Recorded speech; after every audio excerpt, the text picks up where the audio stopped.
नमस्कार, आप सभी का स्वागत डीडी न्यूज़ पर। आपके साथ मैं हूं मुकुल शर्मा। इस वक्त की बड़ी और अहम खबरें आपके साथ करेंगे साझा, लेकिन सबसे पहले नजर डालते हैं हेडलाइंस पर। उपराष्ट्रपति चुनाव से पहले आज संसद परिसर में भाजपा सांसदों की कार्यशाला। प्रधानमंत्री नरेंद्र मोदी कार्यशाला की बैठक में होंगे शामिल।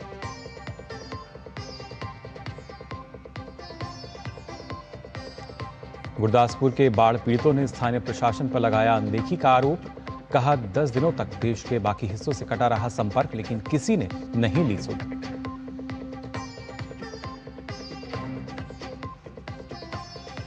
पश्चिमी राजस्थान और गुजरात के लिए आज भारी बारिश का रेड अलर्ट। हिमाचल प्रदेश में मौसम साफ होने के कारण राहत बचाव कार्य में तेजी।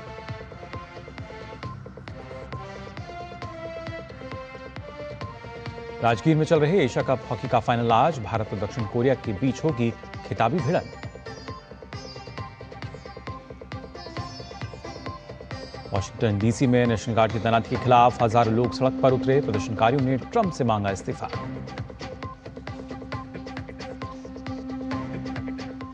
आइए अब खबरें देख लेते हैं विस्तार से। उपराष्ट्रपति चुनाव से पहले संसद परिसर में आज भाजपा सांसदों की कार्यशाला आयोजित की जाएगी।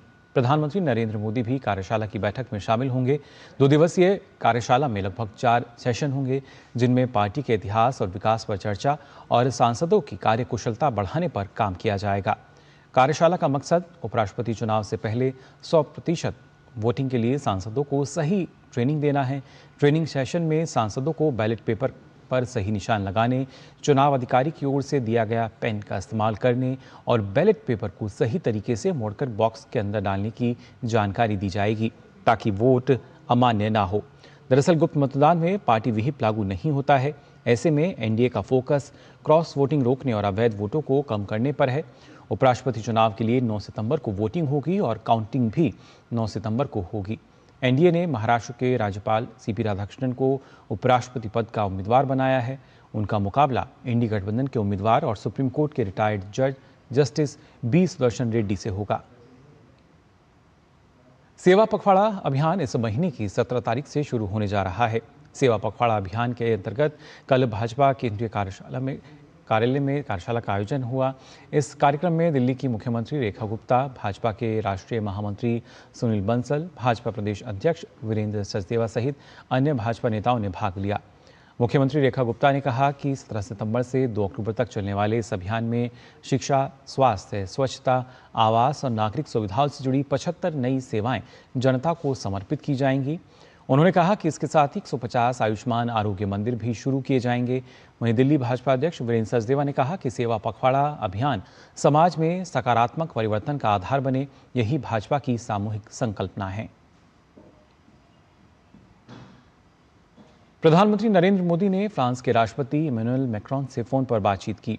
दोनों नेताओं ने द्विपक्षीय सहयोग में हुई प्रगति की समीक्षा की और साथ ही आपसी रिश्तों का और सकारात्मक मूल्यांकन किया। इस दौरान दोनों नेताओं ने यूक्रेन में संघर्ष को शीघ्र समाप्त करने के प्रयासों सहित अंतर्राष्ट्रीय और क्षेत्रीय मुद्दों पर चर्चा की। प्रधानमंत्री मोदी ने कहा, भारत फ्रांस रणनीतिक साझेदारी वैश्विक शांति और स्थिरता को बढ़ावा देने में महत्वपूर्ण भूमिका निभाते रहेंगे।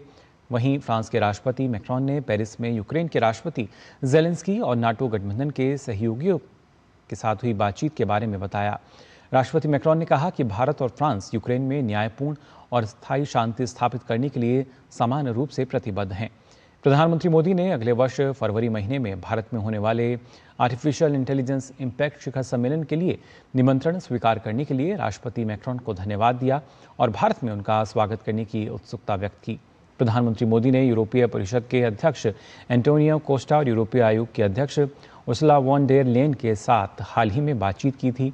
उन्होंने भारत यूरोपीय संघ मुक्त व्यापार समझौते के तत्काल उसको संपन्न करने और भारत मध्य पूर्व यूरोप आर्थिक गलियारे के कार्यान्वयन के प्रति साझा वचनबद्धता दोहराई।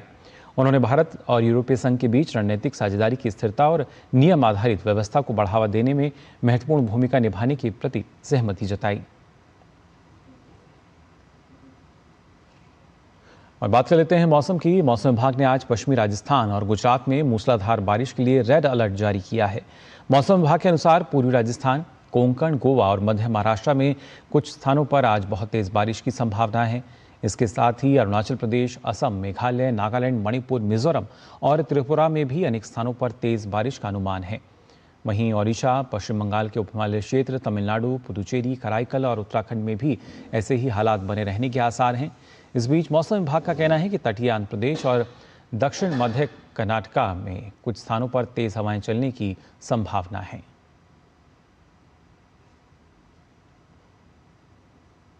बात करें अगर पंजाब की, तो यहां पर बाढ़ की स्थिति में कुछ कमी दर्ज की जा रही है, लेकिन पिछले 24 घंटे में अमृतसर और रूपनगर में 3 लोगों की मृत्यु की खबर भी सामने आई है। राज्य के 14 जिलों में बाढ़ से जुड़ी घटनाओं में अब तक 46 लोगों की मृत्यु हुई है, जबकि पठानकोट जिले में 3 व्यक्ति लापता हैं। बारिश से प्रभावित गांवों की संख्या बढ़कर 1996 हो गई है और करीब 3,87,000 लोगों पर इसका असर पड़ा है। सेना, वायुसेना, राष्ट्रीय आपदा मोचन बल और सीमा सुरक्षा बल के दलों ने करीब 23,000 लोगों को सुरक्षित निकाला है। गांव की संख्या, जनसंख्या और फसल क्षेत्र के संदर्भ में गुरदासपुर, फजिल्का, फिरोजपुर, अमृतसर, कपूरथला और तरन तारण जिले सबसे ज्यादा प्रभावित हुए हैं। मकानों और पशुधन का भी व्यापक नुकसान हुआ है। किसानों की करीब 1.74 लाख हेक्टेयर फसल डूब गई। राहत और बचाव कार्य में जुटे सैन्य बलों ने भी अब टुकड़ियों की संख्या 24 से बढ़ाकर 27 कर दी है, जबकि एनडीआरएफ की 23 और एसडीआरएफ की 2 टीमें लोगों की मदद के लिए लगातार काम कर रही हैं। वहीं बाढ़ की मार झेल रहे पंजाब के बाशिंदे अब अपनी अनदेखी से नाराज नजर आ रहे हैं। गुरदासपुर के सरहदी इलाके डेरा बाबा नानक के गांव सिंहपुरा के डेरों में रहने वाले लोग प्रशासनिक लापरवाही और अनदेखी से दुखी हैं। उनके मुताबिक बाढ़ की वजह से इस गांव का संपर्क लगभग 10 दिनों तक देश के बाकी हिस्सों से कटा रहा, लेकिन किसी ने उनकी सुध नहीं ली। ना उनके पास प्रशासनिक मदद पहुंची और ना ही कोई समाजसेवी संस्था ने मदद का हाथ आगे बढ़ाया। इसके साथ ही गांव के लोगों ने शाहपुर जाजिन से सिंहपुरा जाने वाली ड्रेन में कई जगह कटाव होने की खामी को उजागर किया, जिसके चलते उनकी हजारों एकड़ धान की फसल बर्बाद हुई। आपको बता दें कि बाढ़ से पंजाब में अब तक करीब 46 लोगों की मौत हो चुकी है, तो वहीं 3 लोग लापता बताए जा रहे हैं, जबकि पंजाब के करीब 1996 गाँव के 3,87,000 लोग प्रभावित हैं, जिनमें से करीब 22,854 लोगों को सुरक्षित स्थानों पर पहुंचाया गया है। और बाढ़ से जो कृषि योग्य भूमि है उसमें भी काफ़ी नुकसान हुआ है। ਨਾ ਤੇ ਅਸੀਂ ਕੀ ਜਿਹੜੇ ਲੋਕਾਂ ਨੂੰ ਸਭ ਨੂੰ ਆਪਦੇ ਹੰਡਿਆ ਵਾ ਪ੍ਰਸ਼ਾਸਨ ਸਾਡੇ ਕੋਲ ਪਹੁੰਚਿਆ ਨਹੀਂਗਾ। ਸਾਡੇ ਤੇ ਘਰੇ ਜਾ ਕੇ ਵੇਖੋ ਬੱਚੇ ਆ ਪਾਣੀ ਲੱਥਾ ਤੇ ਆਪਾਂ ਥੋੜਾ ਪਿੰਡ ਨਾਲ ਸੰਪਰਕ 'ਚ ਹੋਏ ਆ। ਨਾ ਤੇ ਸਾਡੇ ਕੋਲ ਕੋਈ ਐਨਡੀਆਰਐਫ ਟੀਮ ਪਹੁੰਚੀ ਆ, ਨਾ ਸਾਡੇ ਕੋਲ ਕੋਈ ਪ੍ਰਸ਼ਾਸਨ ਦਾ ਬੰਦਾ ਪਹੁੰਚਿਆ ਜੀ। ਸਾਡੇ ਕੋਲ ਨਾ ਤੇ ਕੋਈ ਸੰਸਥਾ ਆਉਂਦੀ, ਨਾ ਕੋਈ ਸਰਕਾਰ ਦਾ ਨੁਮਾਇੰਦਾ ਵਾ। ਆਹ ਜਿਹੜੀ ਸੱਕੀ ਆ ਰਹੀ ਡਰੇਨ ਹੈ ਜੀ, ਸ਼ਾਹਪੁਰ ਜਾਜਨ ਤੋਂ ਨਿਕਲੀ ਆ। ਇਹਦੇ ਵਿੱਚ ਤੁਸੀਂ ਇਧਰ ਪਿੱਛੇ ਵੇਖੋ ਤੇ ਜਾਓ ਤੇ 1 ਕਿਲੋਮੀਟਰ ਤੱਕ ਦੇ ਪਾੜ ਹੈ, ਕਦੋਂ ਕਿੱਲੇ ਦਾ ਪਾੜ, ਕਦੋਂ 2 ਕਿੱਲੇ ਦਾ, ਕਾਫੀ ਜ਼ਿਆਦਾ ਇਹਨੇ ਸਾਨੂੰ ਮਾਰਿਆ ਜੀ। दिल्ली की मुख्यमंत्री रेखा गुप्ता ने पंजाब मुख्यमंत्री राहत कोष में 5 करोड़ रुपए की सहयोग राशि देने का निर्णय लिया है। मुख्यमंत्री रेखा गुप्ता ने कहा कि पंजाब में आई कठिन घड़ी में वहां के भाई बहनों का दर्द हम सबका साझा दर्द है और दिल्ली की जनता और सरकार इस आपदा से जूझ रहे लोगों के साथ आत्मीयता और संवेदना के साथ खड़ी है। हमारे पड़ोसी राज्य पंजाब में इस समय हालात चल रहे हैं बाढ़ के, और जिस तरह की परिस्थितियों में वहाँ के निवासी चल रहे हैं, अपनी ओर से बहुत ही संवेदनाएं प्रकट करती हूँ। ईश्वर इस दिक्कत से, इस मुसीबत से जल्द ही उन सबको राहत दे, और दिल्ली सरकार की ओर से हम पंजाब सीएम रिलीफ फंड में 5 करोड़ रुपए की सहायता देने की घोषणा करते हैं। और बात करते हैं हिमाचल प्रदेश की, जहां अधिकांश स्थानों पर फिलहाल जो मौसम है वो साफ बना हुआ है, जबकि 1-2 स्थानों को छोड़कर किसी भी जिले में बारिश की कोई चेतावनी जारी नहीं की गई है। मौसम खुलने से राहत और पुनर्निर्माण कार्यों में तेजी आई है। वहीं कुल्लू के इनर अखाड़ा क्षेत्र में 4 सितंबर को हुए भूस्खलन में एनडीआरएफ बचाव दल के सदस्य का शव मिला है, जबकि अभी भी मलबे में तलाशी अभियान जारी है, लेकिन किसी के भी जीवित बचने की संभावना बेहद कम है। हादसे में एनडीआरएफ बचाव दल के एक सदस्य सहित 7 लोगों की जान गई थी। भूस्खलन के कारण पिछले 7 दिनों से बंद NH5 को हल्के वाहनों के लिए फिलहाल खोल दिया गया है। वहीं पहाड़ी राज्य उत्तराखंड में बारिश और प्राकृतिक आपदा का दौर थमने का नाम नहीं ले रहा है। उत्तरकाशी के नौगांव में शनिवार को बादल फटने से भारी नुकसान पहुंचा है। एनडीआरएफ और एसडीआरएफ की टीम युद्धस्तर पर राहत और बचाव कार्य चला रही हैं। बादल फटने के कारण पहाड़ों से मलबा कई घरों के अंदर तक पहुंच गया, जिसे हटाने का काम किया जा रहा है।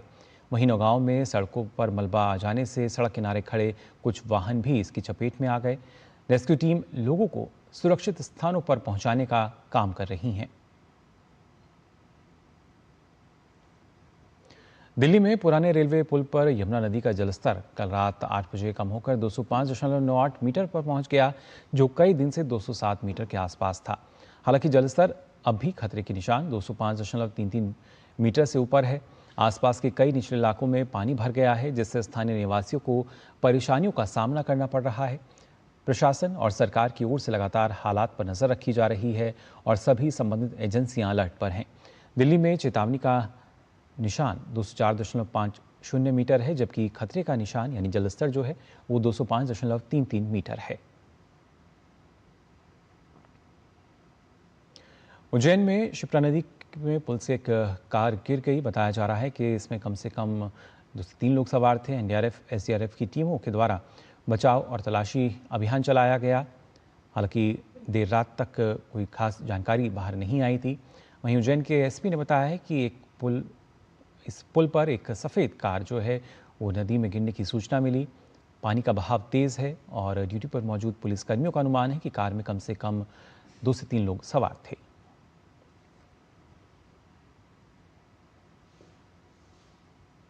और आइए खबरों में आगे बढ़ते हैं, बात कर लेते हैं चंद्र ग्रहण की। आज साल का दूसरा और आखिरी चंद्र ग्रहण लगने जा रहा है। ये ग्रहण पूरे भारत में स्पष्ट रूप से दिखाई पड़ेगा। दिल्ली, मुंबई, कोलकाता और बेंगलुरु के साथ ही एशिया, ऑस्ट्रेलिया, न्यूजीलैंड, पूर्वी अफ्रीका और यूरोप के कुछ हिस्सों में भी ये पूरी तरह नजर आएगा। चंद्र ग्रहण आज रात 8:58 से शुरू होकर कल तड़के सुबह 2:25 पर समाप्त होगा। एक दुर्लभ खगोलीय घटना, ये दशक में सबसे लंबे ग्रहणों में से एक होगी। इसकी अवधि 82 मिनट की होगी और चंद्र ग्रहण 5 घंटे से अधिक समय तक रहेगा। पृथ्वी के सूर्य और चंद्रमा के बीच आने पर चंद्र ग्रहण होता है। इस दौरान चंद्रमा पर पृथ्वी की छाया पड़ती है। ये घटना केवल पूर्णिमा के दिन ही होती है। इसके अंतर्गत पृथ्वी, सूर्य और चंद्रमा तीनों एक रेखा में होते हैं।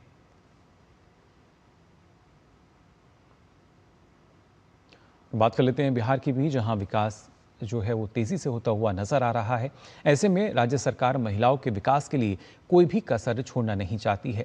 इस कड़ी में बिहार के मुख्यमंत्री नीतीश कुमार राज्य की महिलाओं को आत्मनिर्भर बनाने के लिए आज मुख्यमंत्री महिला रोजगार योजना का शुभारंभ करेंगे।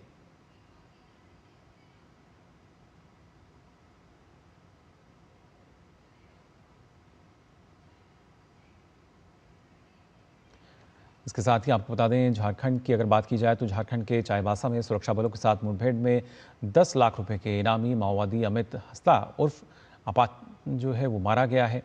अधिकारियों ने इसकी पुष्टि कर दी है। पश्चिमी सिंहभूम जिले के गोइलकेरा थाना क्षेत्र के सरंडा जंगल में ये मुठभेड़ शुरू हुई, जहां सुरक्षा बलों ने अमित हस्दा उर्फ आपतन को मार गिराया।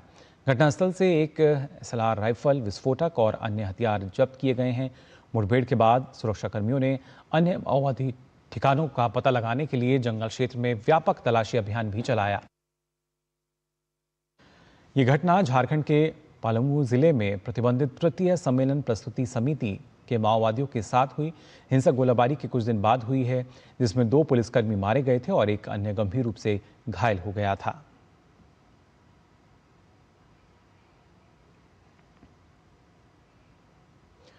गृह मंत्री अमित शाह ने नारायण गुरु जयंती पर देशवासियों को बधाई दी और एक्स पर अपने संदेश में उन्होंने लिखा है, श्री नारायण गुरु जयंती पर मैं उस महान संत, दार्शनिक और समाज सुधारक को नमन करता हूं, जिन्होंने अपना जीवन सामाजिक कुरीतियों को दूर करने और वंचितों के उत्थान के लिए समर्पित किया। करुणा, समानता और ज्ञान का उनका शाश्वत संदेश भारत को एक न्यायपूर्ण और सौहार्दपूर्ण समाज की ओर निरंतर मार्गदर्शन देता है।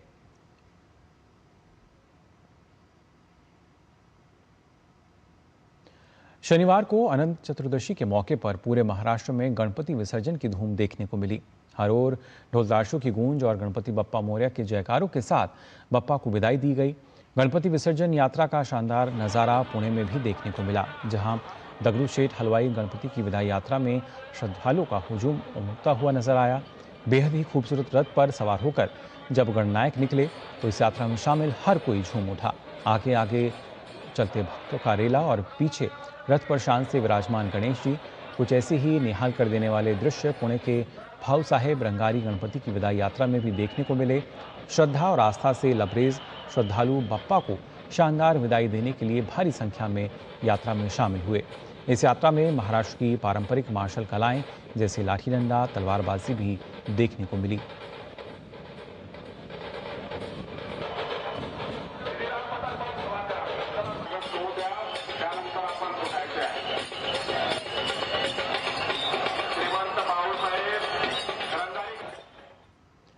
मुंबई में हर साल गणपति विसर्जन की धूम देखने को मिलती है। गिरगांव चौपाटी का नज़ारा भी देखने लायक था। हजारों की संख्या में श्रद्धालु गणपति बप्पा को विदाई देने पहुंचे। ये आयोजन कितना भव्य रहा, ये बयां करने के लिए ये दृश्य काफ़ी है। हर कोई गणपति की अपार भक्ति और आस्था के रंग में डूबा हुआ नजर आया।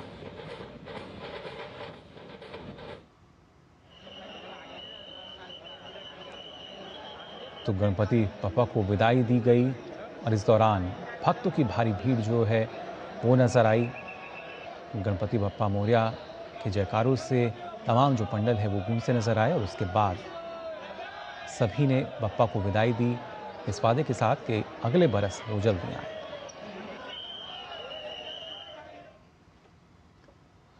और वहीं गणपति विसर्जन के बाद जुहू बीच की सफाई के लिए एक विशेष अभियान भी चलाया गया, जिसमें महाराष्ट्र के मुख्यमंत्री देवेंद्र फडणवीस की पत्नी अमृता फडणवीस, बॉलीवुड अभिनेता अक्षय कुमार के साथ स्थानीय लोग, एनजीओ और बीएमसी के कई कर्मचारी शामिल हुए। इस मौके पर अमृता फडणवीस ने बताया कि कई संगठन आज हमारे साथ जुड़े हैं क्योंकि हमें अपने समुद्र तट साफ रखने हैं।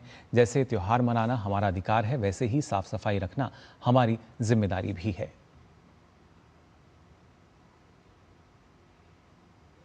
और अब बात पितृपक्ष की, जिसकी शुरुआत आज से हो गई है। भाद्रपद शुक्ल पक्ष की पूर्णिमा से 16 दिनों का पितृपक्ष होता है, जिसे श्राद्ध पक्ष भी कहा जाता है। पितृपक्ष में पितरों के निमित्त श्राद्ध तर्पण और पिंडदान का विधान है। माना जाता है कि इससे पूर्वजों की आत्मा को शांति प्राप्त होती है, तो साथ ही श्राद्धकर्ता को पितृ ऋण से भी मुक्ति मिल जाती है। आज चंद्र ग्रहण भी लगने जा रहा है, लिहाजा दोपहर 12 बजे से पहले ही श्राद्ध कर्म किया जा सकेगा। श्राद्ध पक्ष 21 सितंबर को पड़ने वाली सर्व पितृ मोक्ष अमावस्या पर संपन्न होगा। और कानपुर के गुप्तार घाट में श्रद्धालुओं ने पितृपक्ष से पहले पवित्र डुबकी लगाई और अपने पूर्वजों को नमन किया। दिल्ली की मुख्यमंत्री रेखा गुप्ता ने रामलीला और दुर्गा पूजा समारोह की तैयारी बैठक की अध्यक्षता की। इस मौके पर उन्होंने कहा कि प्रशासन द्वारा ये सुनिश्चित किया जाएगा कि दुर्गा पूजा कार्यक्रम के दौरान किसी प्रकार की कोई भी परेशानी ना आए। पूजा स्थल पर सफाई, सैनिटाइजेशन की व्यवस्था जैसी सारी व्यवस्थाओं की पूर्ति नगर निगम और जनप्रतिनिधि करेंगे। टेंट लगाते हुए किसी भी प्रकार की परेशानी ना आए, ये हमारे सभी विभाग इंश्योर करेंगे।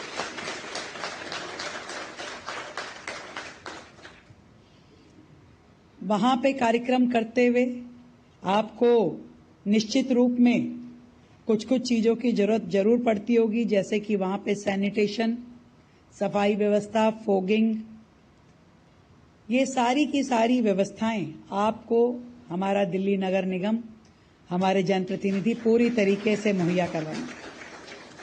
पानी के टैंकर की आवश्यकता होगी तो आप वहीं पे हमारे डिस्ट्रिक्ट कमेटी में वहां बताएंगे, तो हम आपको पानी के टैंकर भी उपलब्ध करवाएंगे। फिल्म निर्माता अनुपर्णा रॉय ने इटली में हुए वेनिस फिल्म फेस्टिवल के 82वें संस्करण में अपनी film songs of forgotten trees के लिए ओरिजिनलिटी प्रतियोगिता में सर्वश्रेष्ठ निर्देशक का पुरस्कार जीतकर इतिहास रच दिया। अनुराग कश्यप द्वारा प्रस्तुत ये फिल्म वेनिस के ओरिजिनलिटी सेक्शन में एकमात्र भारतीय फिल्म बन गई है। ये फिल्म मुंबई में दो प्रवासी महिलाओं के इर्द गिर्द घूमती है जो अकेलेपन, अस्तित्व और जुड़ाव के क्षणभंगुर पलों से जूझती हैं।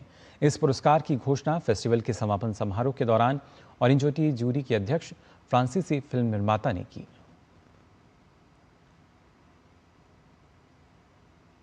अमेरिकी राष्ट्रपति डोनाल्ड ट्रंप की नीतियों और सैनिकों की तैनाती के खिलाफ लंदन से वॉशिंगटन तक हजारों प्रदर्शनकारियों ने विरोध प्रदर्शन किया। इस दौरान प्रदर्शनकारियों ने नेशनल गार्ड के सैनिकों की तैनाती को समाप्त करने की मांग की। ट्रंप ने डेमोक्रेटिक नेतृत्व वाले अन्य शहरों में भी बलपूर्वक कार्रवाई की चेतावनी दी है और इसी बीच उन्होंने सोशल मीडिया पर एक पोस्ट में शिकागो से प्रवासियों को निर्वासित करने की धमकी दी है। वहीं ब्रिटिश पुलिस ने फिलिस्तीन एक्शन के समर्थन में लगभग 425 लोगों को गिरफ्तार किया, जिसे सरकार द्वारा आतंकवादी संगठन घोषित किया गया है। यूरोपीय देश ग्रीस के प्रधानमंत्री क्यारिकोस मित्सोताकिस ने 1.6 अरब यूरो के कर कटौती पैकेज की घोषणा की, जिससे लगभग 40 लाख नागरिकों को लाभ होगा। पीएम मित्सोताकिस ने कहा कि कर कटौती 2026 के बजट में लागू होगी। इसमें मध्यम वर्ग, युवा, बड़े परिवार और पेंशन भोगियों को राहत दी जाएगी। 25 वर्ष से कम आयु वालों की 20,000 यूरो तक की आय पर कर नहीं लगेगा। छोटे द्वीपों के निवासियों को 30% कम वैट देना होगा। उन्होंने कहा कि इस घोषणा का उद्देश्य आय बढ़ाना और जनसांख्यिकीय संकट से निपटना है। फिट इंडिया मूवमेंट के तहत आज राजधानी दिल्ली में संडेज ऑन साइकिल का आयोजन किया गया। यह आयोजन रेलवे के साथ साझेदारी में गर्व से स्वदेशी थीम के अंतर्गत किया गया। केंद्रीय मंत्री मनसुख मांडविया ने अन्य सांसदों के साथ इस साइक्लोथॉन में भाग लिया। संडेज ऑन साइकिल का उद्देश्य स्वास्थ्य के प्रति जागरूकता को फैलाना है। दिल्ली में आयोजित साइक्लोथॉन में केंद्रीय मंत्री मनसुख मांडविया ने हिस्सा लिया। इस मौके पर उन्होंने स्वदेशी के प्रचार और फिट इंडिया संदेश के लिए आज देश में 8,000 से अधिक स्थानों पर संडे ऑन साइकिल का आयोजन हो रहा है, उन्होंने जानकारी दी। और उन्होंने कहा कि मुझे खुशी है कि दिल्ली में 50 से अधिक सांसद साइकिलिंग के साथ देश को संडे ऑन साइकिल का संदेश दे रहे हैं।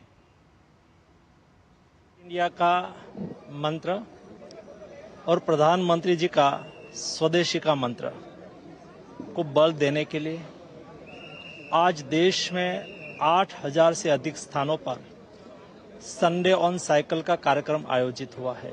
प्रधानमंत्री जी के स्वदेशी के मंत्र को साकार करने के लिए, अपनी सेहत को ठीक रखने के लिए फिट इंडिया मूवमेंट के साथ जुड़िए और अपने स्वयं को स्वस्थ रखिए। वहीं केंद्रीय युवा मामले एवं खेल राज्य मंत्री रक्षा खड़से ने भारतीय रेलवे के साथ साझेदारी में गर्व से स्वदेशी थीम के अंतर्गत आयोजित साइक्लोथॉन में भाग लिया।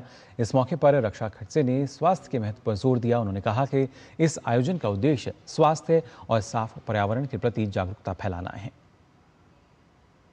फिटनेस हमारे लिए काफ़ी ज़रूरी है और साइकिलिंग के माध्यम से हम फिटनेस भी कर सकते हैं, एनवायरनमेंट क्लीन भी रख सकते हैं। और सबसे बड़ा जो प्रॉब्लम हम देखते हैं कि ट्रैफिक का प्रॉब्लम आता है, तो साइकिल एक सॉल्यूशन है कि जो कम डिस्टेंस है हम ज़्यादा से ज़्यादा साइकिल यूज़ करें। मेंटेनेंस फ्री है ये इवेंट कि आप साइकिलिंग से भी अपना हेल्थ अच्छा रख सकते हैं। और अभी तो जीएसटी भी अभी साइकिल के ऊपर कम हो चुका है, तो मुझे लगता है कि एक सरकार की तरफ से एक मोटिवेट करने का भी काम हम करने की कोशिश कर रहे हैं।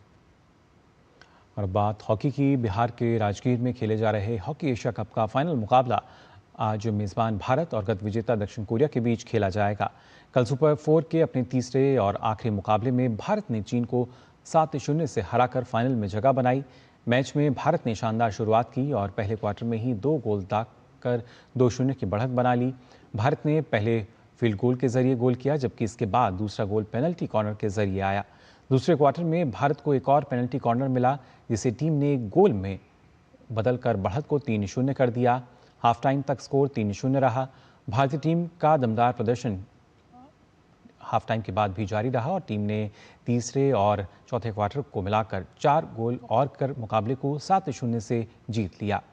भारतीय टीम की नज़र अब फाइनल जीतकर चौथी बार एशिया कप के खिताब को जीतने की होगी। यानिक सिनर और कार्लोस अल्कराज की टेनिस प्रतिद्वंदिता लगातार मजबूत हो रही है। यूएस ओपन फाइनल में आज एक बार फिर सिनर और अल्कराज आमने सामने होंगे। ये दोनों खिलाड़ी लगातार तीसरे ग्रैंड स्लैम फाइनल में आमने सामने होंगे। ओपन एरा में पहली बार कोई 2 खिलाड़ी लगातार तीसरा ग्रैंड स्लैम फाइनल खेलने जा रहे हैं। इस फाइनल मुकाबले में नंबर 1 की रैंकिंग भी दांव पर रहेगी। यूएस ओपन के पुरुष एकल फाइनल में दुनिया के नंबर 1 टेनिस खिलाड़ी यानिक सिनर का सामना दुनिया के नंबर 2 टेनिस खिलाड़ी कार्लोस अल्कराज से होगा। कार्लोस अल्कराज ने सेमीफाइनल में नोवाक जोकोविच को 6-4, 7-6, 6-2 से मात दी। अल्कराज ने लगातार 2 साल फ्रेंच ओपन जीतने में कामयाबी पाई है। इस साल वे विंबलडन में भी उपविजेता रहे। अब अल्कराज बिना कोई सेट गंवाए यूएस ओपन के फाइनल में पहुंच चुके हैं। वहीं दुनिया के नंबर 1 टेनिस खिलाड़ी यानिक सिनर ने सेमीफाइनल में 25वीं वरीयता प्राप्त फेलिक्स ओजे-एलियासीमे को मात दी। सिनर ने 4 सेट तक चले मुकाबले को 6-1, 3-6, 6-3, 6-4 से अपने नाम किया। सेमीफाइनल में सिनर अपनी सर्वश्रेष्ठ फॉर्म में नहीं थे और चोट से परेशान दिखे। तीसरे सेट से पहले सिनर ने मेडिकल टाइम आउट भी लिया था।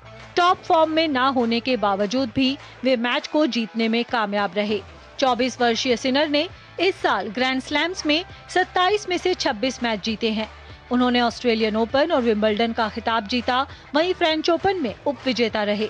सिनर ओपन एरा में सिर्फ चौथे खिलाड़ी हैं जो एक सीजन में 4 ग्रैंड स्लैम के फाइनल में पहुंचे हैं। वहीं वे ये उपलब्धि हासिल करने वाले सबसे युवा खिलाड़ी हैं। इससे पहले ये उपलब्धि रॉड लेवर, रॉजर फेडरर और नोवाक जोकोविच ने हासिल की है। ग्रैंड स्लैम्स में हार्ड कोर्ट पर लगातार 27 जीत के मामले में सिनर ने जोकोविच की बराबरी कर ली है। उनसे आगे 36 जीत के साथ सिर्फ रॉजर फेडरर हैं। ओपन एरा में ये पहला मौका है जब 2 खिलाड़ी एक ही सीजन में 3 ग्रैंड स्लैम्स के फाइनल में आमने सामने हैं। जून में हुए फ्रेंच ओपन फाइनल में कार्लोस अल्कराज ने जीत दर्ज की थी। वहीं विंबलडन फाइनल में यानिक सिनर ने बाजी मारी थी। रविवार के फाइनल में नंबर 1 की रैंकिंग भी दांव पर होगी। सिनर 65 हफ्ते से दुनिया के नंबर 1 खिलाड़ी बने हुए हैं। इन दोनों खिलाड़ियों का हेड टू हेड रिकॉर्ड देखें तो सिनर अल्कराज से पीछे हैं। दोनों के बीच हुए कुल 14 मैच में से 9 मैच अल्कराज ने जीते हैं, वहीं सिनर ने 5 में बाजी मारी है। दोनों के बीच हुए पिछले 4 में से 3 मैच अल्कराज ने ही जीते हैं। यूएस ओपन का परिणाम आते ही सिनर और अल्कराज आपस में मिलाकर पिछले 8 और पिछले 13 में से 10 ग्रैंड स्लैम जीत चुके होंगे, जो टेनिस की दुनिया में सिनकराज के दबदबे को दिखाता है। Sports desk, DD news. तो फिलहाल के लिए इस बुलेटिन में बस इतना ही, लेकिन देश और दुनिया की तमाम खबरों के लिए आप देखते रहिए डीडी न्यूज।